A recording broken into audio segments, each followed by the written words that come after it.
Major funding for KPBS Evening Edition has been made possible in part by Bill Howe Family of Companies, providing San Diego with plumbing, heating, and air restoration, flood and remodeling services for over 40 years. Call 1-800-BILL-HOWE or visit billhowe.com. And by the Conrad Prebys Foundation, Darlene Marco Shiley, and by the following.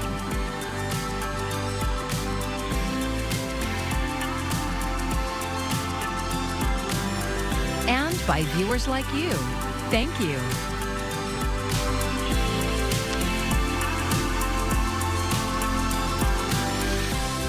Smoke and ash from fires burning in Southern California are drifting into parts of San Diego. Thanks for joining us. I'm John Carroll in for Maya Trabulsi. Thousands of people have been forced from their homes as more than 100,000 acres burn in San Bernardino, Riverside, Los Angeles, and Orange counties. Now, local crews are joining the fight. Amy Kiley reports.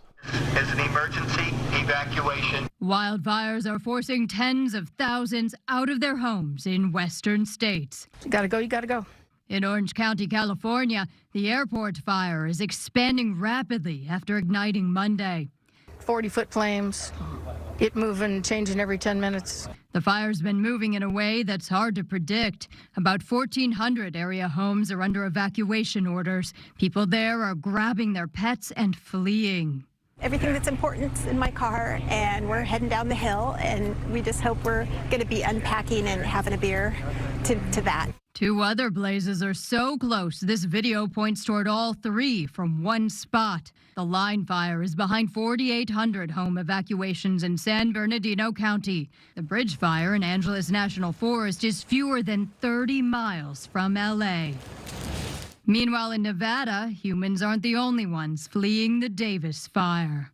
We are currently holding at about 25 horses here at the Equestrian Center. At least 2 animal evacuation centers say they're full. A couple of goats, and we just removed 30 chickens and ducks that we were also caring for. I'm Amy Kiley reporting. Now, for more on the situation here at home, KPBS North County reporter Tanya Thorne gives us an update on the fires and the weather conditions. The airport fire is burning far north of the San Diego County line, but the impacts are being felt here. So in San Diego County, the smoke, that people are smelling or seeing is coming from the Orange County airport fire. That fire has pretty much climbed over the Santa Ana Mountains and is now trying to go down the backside of the mountains, which actually is Riverside County.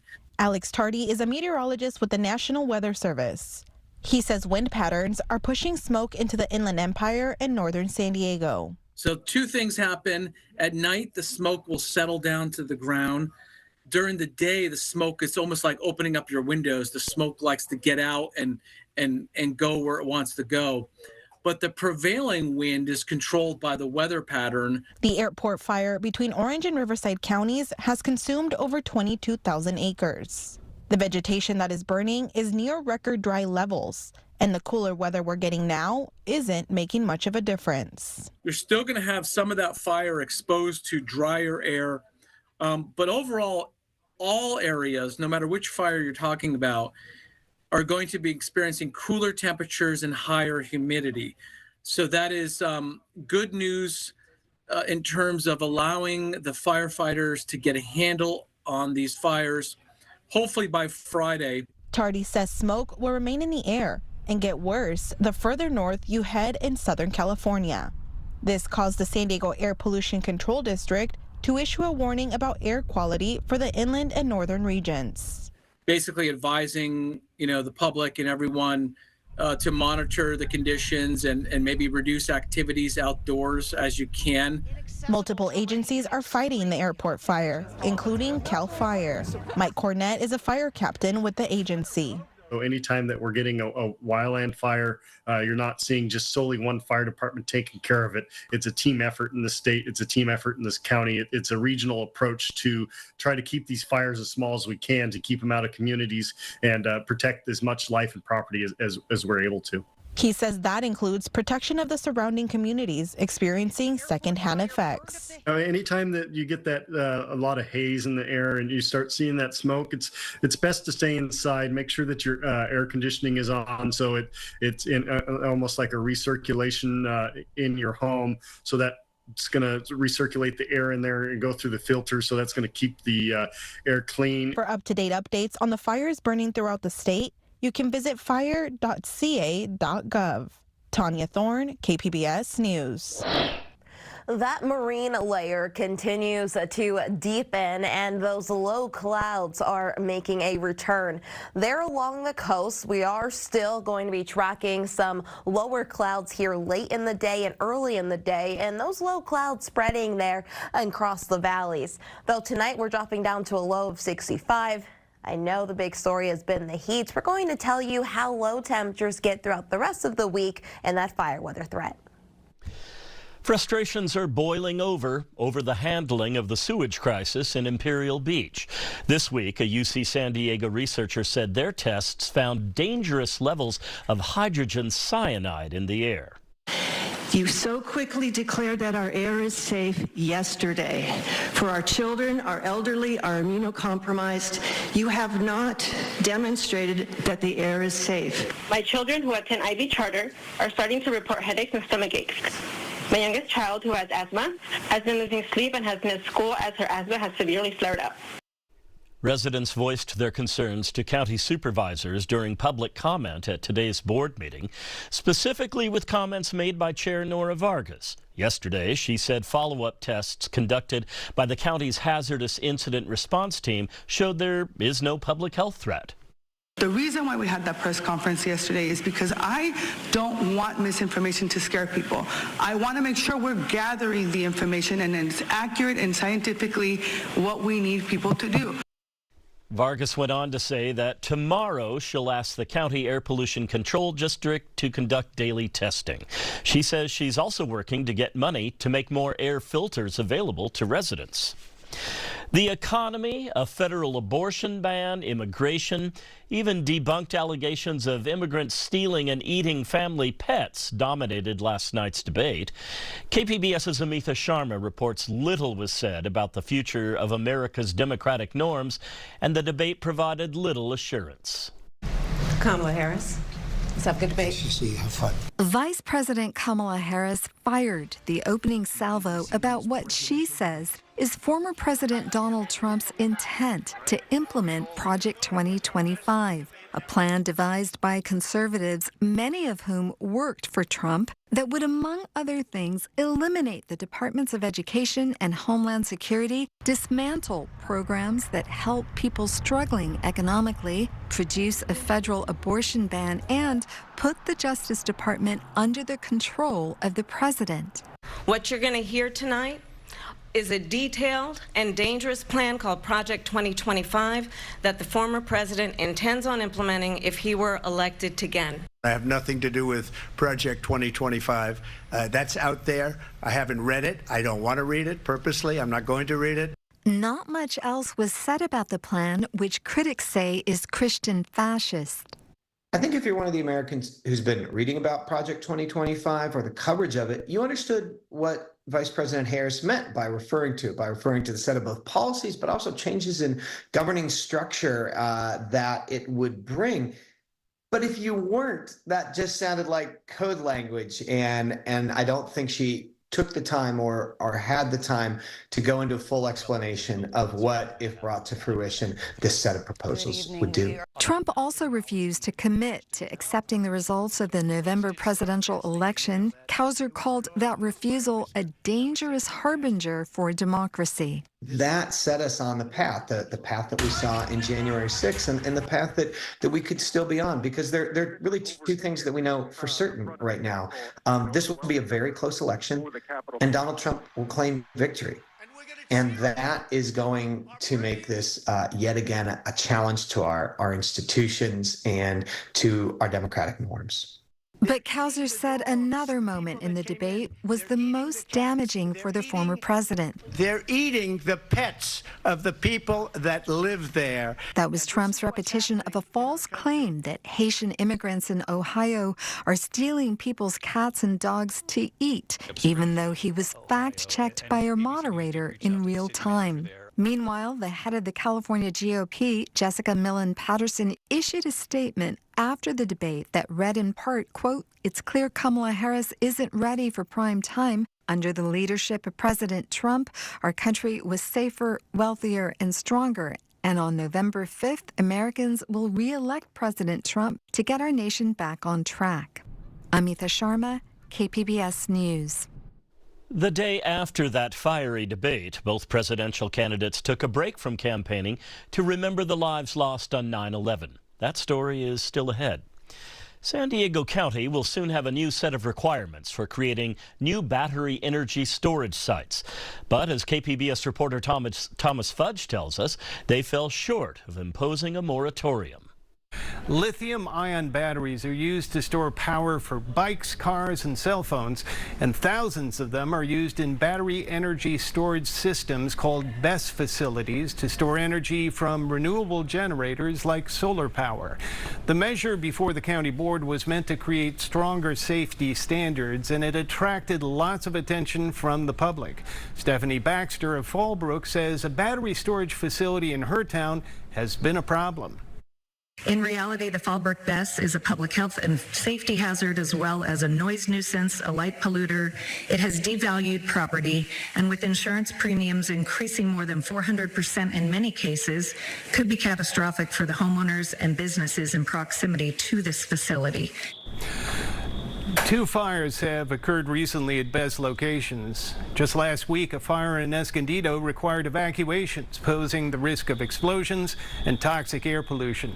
But others say BESS locations are vital for meeting clean energy goals. They allow the storage of renewable energy like solar and wind for later use. And while the fire incidents that occurred recently were unfortunate, they were handled exactly how they should have been. The fires were contained within the system and extinguished as designed, with minimal impact to the surrounding areas and without emitting any toxic air pollutants at dangerous levels. The county board did not approve a moratorium on new applications for battery storage projects, but supervisors did order the fire department to suggest and enforce buffer zones between BESS locations and people's homes. New codes will also require a technical study of fire safety for each project and require projects to follow its recommendations. Thomas Fudge, KPBS News. City leaders in Chula Vista are exploring changes that could weaken its tenant protection laws. KPBS South Bay reporter Corey Suzuki says this comes less than 2 years after that law went into effect. Chula Vista's tenant protection ordinance makes it harder to evict tenants when they haven't done anything wrong, and was strongly supported by renters and their advocates. But industry groups for landlords have repeatedly asked the city to loosen parts of that law. Here's George Shing with the Pacific Southwest Association of Realtors at yesterday's city council meeting. Essentially what it turns into is a penalty for any landlord that's charging below that, and a reward as well for anybody who's charging over that amount. So it creates an incentive to raise the rents. City staff said they met repeatedly with landlords groups as they were developing the tenant protection ordinance. Stacey Kurz is the city's director of housing and homeless services. We did our very best to work with all stakeholders to come up with something that what we would say is that everybody could live with in order to move forward. But Chula Vista Councilmember Jose Preciado said he agreed with the landlords' representatives. He asked staff to consult with the industry again and report back early next year. In Chula Vista, Corey Suzuki, KPBS News. The San Diego Unified School District Board named Fabiola Bagula interim superintendent last night. KPBS reporter Katie Anastas says she's the first Latina to hold the district's top leadership position. San Diego Unified in particular has invested in me by helping me as a first-generation college graduate. Fabiola Bagula has been acting superintendent since the board fired former superintendent Lamont Jackson on August 30th. Shayna Hazen is the school board president. She says Bagula will help move the district forward. She is compassionate, transparent, and an outcome-oriented leader who brings the stability our students and staff need as we navigate this period of transition. Bagula has served as the district's deputy superintendent, an area superintendent, principal, and teacher. She's a first-generation college graduate with degrees from UC San Diego and the University of San Diego. Thank you. I'm honored in the belief that the board has in my leadership. And as a San Diego native, I love this city and have dedicated my life's work to both education within this district, across the county, and also the state. The district says Bagula will spend the next few weeks visiting schools and meeting with students, staff, and families. Katie Anastas, KPBS News. It's been 23 years since the 9/11 terrorist attacks. Today, first responders in the South Bay were treated to 3 meals by local business owners as a way to give back. One of those businesses was Aria Cleaners. The company cleans uniforms for firefighters in Chula Vista. Owner Sasan Rahimzadeh told our media partner KGTV, it's not just a token of gratitude, but a way to remember. I've wanted to make sure that my own kids remember this. My kids, one of them wasn't even born prior to 9/11. So I think it's important for us to remember this day and know what it did to our country and show our gratitude towards the men and women that have really, truly saved us all day, every day. Businesses delivered appreciation meals to 12 fire stations and police headquarters across the South Bay today. Both Vice President Kamala Harris and former President Donald Trump paused their official campaigning today to attend tributes to 9/11 victims. Our Washington correspondent Julia Benbrook shows us how the presidential candidates spent the day. Hours after meeting on the debate stage, former President Donald Trump and Vice President Kamala Harris meet again.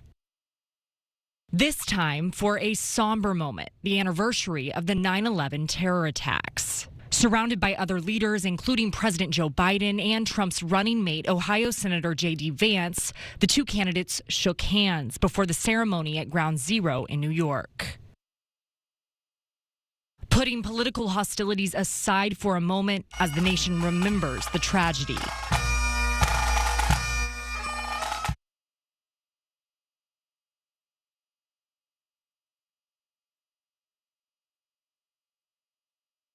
Nearly 3,000 people were killed when terrorists hijacked 4 commercial airliners on September 11th, 2001. 2 planes crashed into the Twin Towers of the World Trade Center in Lower Manhattan. Another plane was crashed into the Pentagon, and the 4th crashed into a field in rural Pennsylvania after passengers tried to thwart the hijacking.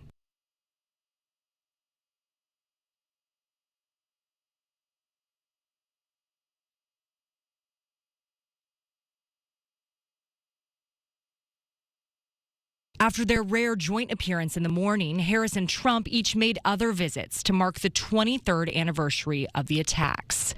Reporting in Washington, I'm Julia Benbrook.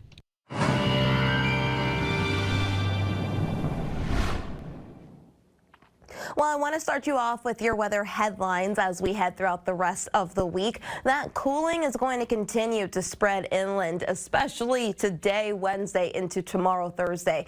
Winds do start to slow down, though, as we head into tomorrow, though that poor air quality sticks around, and it's all due to the wildfire smoke. First from the line fire, the bridge fire, and the airport fire, wreaking havoc here across SoCal. We do have air quality alerts across San Diego County, Riverside County, and San Bernardino County. That's what we're going to be tracking, some thicker smoke. And so for sensitive groups, you're going to want to take precautions before you head out. And if you smell that smoke, that's an indicator that you should try to avoid going outside.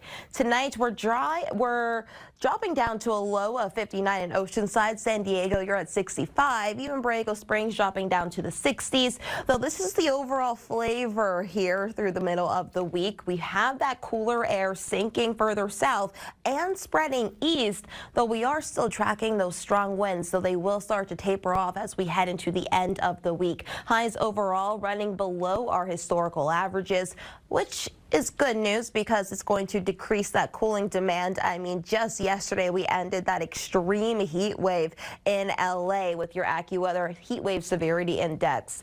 Closer to San Diego, highs 76 there in the city, Oceanside 79, Borrego Springs, you're reaching a high of 100. Low 100s, I would take that, especially compared to where we were this weekend and last week. Here along the coast, your 5-day outlook. Highs staying relatively steady there along the coast. Again, we'll have those clouds early, late in the day, lower clouds that is. Inland, highs are going to be running in the 80s here through the beginning of the weekend, dropping down to the 70s there Sunday into Monday. For the mountains, highs steady. Mid-60s, though we will start to see some temperatures rise across the mountains as we head into Monday. And for the deserts, well, you're going to like this. We are continuing to drop. We'll have plenty of sun, but when you think about it, highs 96 Sunday, 88 by Monday. That's a sigh of relief from the heat compared to last week. For KPBS News, I'm meteorologist Bree Guy. I'm Amna Nawaz. Tonight on the News Hour, how the Harris-Trump debate could affect the outcome of the 2024 presidential election. That's coming up at 7 after Evening Edition on KPBS. Before we get to our final story this evening, here's a look at what we're working on for tomorrow in the KPBS newsroom. As global warming makes cocoa expensive, a German couple is working on a tasty chocolate substitute. Listen for that story on NPR's Morning Edition. And KPBS Midday Edition has a roundup of arts and culture news in the weekend preview. We're doing an ongoing series on San Diegans who volunteer in unusual ways. For this story, KPBS video journalist Charlotte Radulovich visited 2 women in Lemon Grove who want to transform the city into a bee pollinator city. What's up, guys? This is Jules. I'm here with the Busy Bee Garden Co-op. The way it started after we had invited folks over, I had filmed a video for social media and it went viral. I love bees. Someone reached out to us asking us to do their house, and that is the very first yard that we did April last year. We are doing our May yard here out on Citrus Street. If you don't know what the Busy Bee Garden Co-op is, it is a Lemon Grove group of neighbors who go to each other's houses, and we basically storm each other's front yards and redo them with pollinator plants. First, Chelsea or new? Yeah, so we have a funny origin story. I met Chelsea online because she had posted on Facebook that she was looking for candidates to grow native pollinator plants in their yards, and she had free plants to give, and I was like, just had moved here and wanted to engage with my community, and so I volunteered to join her group. It wasn't actually a group, it was like an experiment almost. Like, we were supposed to put native pollinator plants in our backyards or in our front yards. I reached out to her because I got an idea, and I basically was like, hey, I run a lot of social media for Lemon Grove. What if we take your idea and grow it bigger? And instead of you just going around and coaching everyone individually about these native plants, which would be a lot of work and time, instead we work together to put pollinator gardens in each other's yards.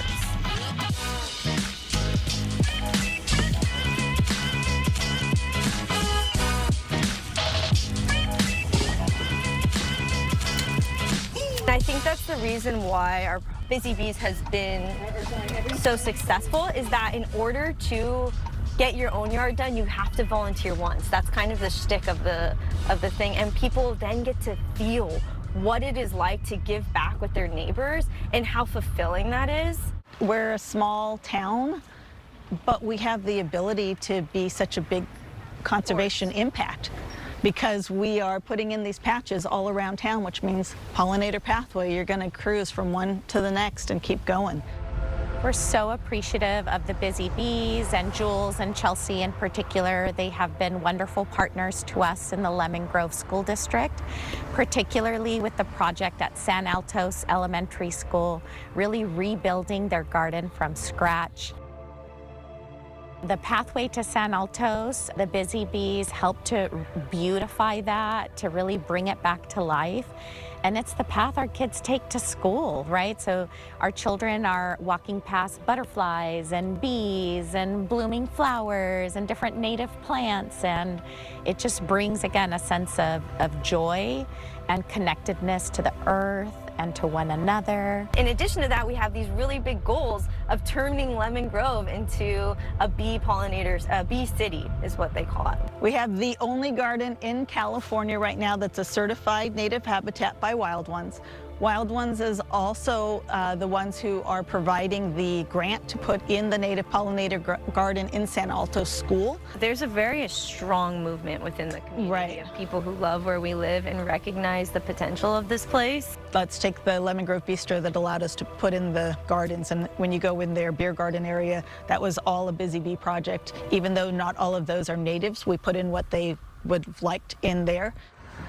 Bringing in the Lemon Grove Historical Society, agriculture was what was here, was agriculture. Can you tell me in your own words what you think about busy bees itself? What Chelsea has created is so important on many levels, not just particularly for the butterflies and bees and all the critters, but it's bringing a community together where neighbor gets to meet neighbor. Bringing us together. It's been super powerful. It's Lemon Grove's time to shine, and in a few more years, I think we will be hearing that type of thing about Lemon Grove. Starting with you guys. Now, that's the kind of buzz anybody can get behind, right? That story produced by KPBS video journalist Charlotte Radulovich. You can find all of tonight's stories on our website, kpbs.org. Thanks for joining us. I'm John Carroll. Have a great evening. Major funding for KPBS Evening Edition has been made possible in part by Bill Howe Family of Companies, providing San Diego with plumbing, heating, and air restoration, flood and remodeling services for over 40 years. Call 1-800-BILL-HOWE or visit billhowe.com. And by the Conrad Prebys Foundation, Darlene Marco Shiley, and by the following.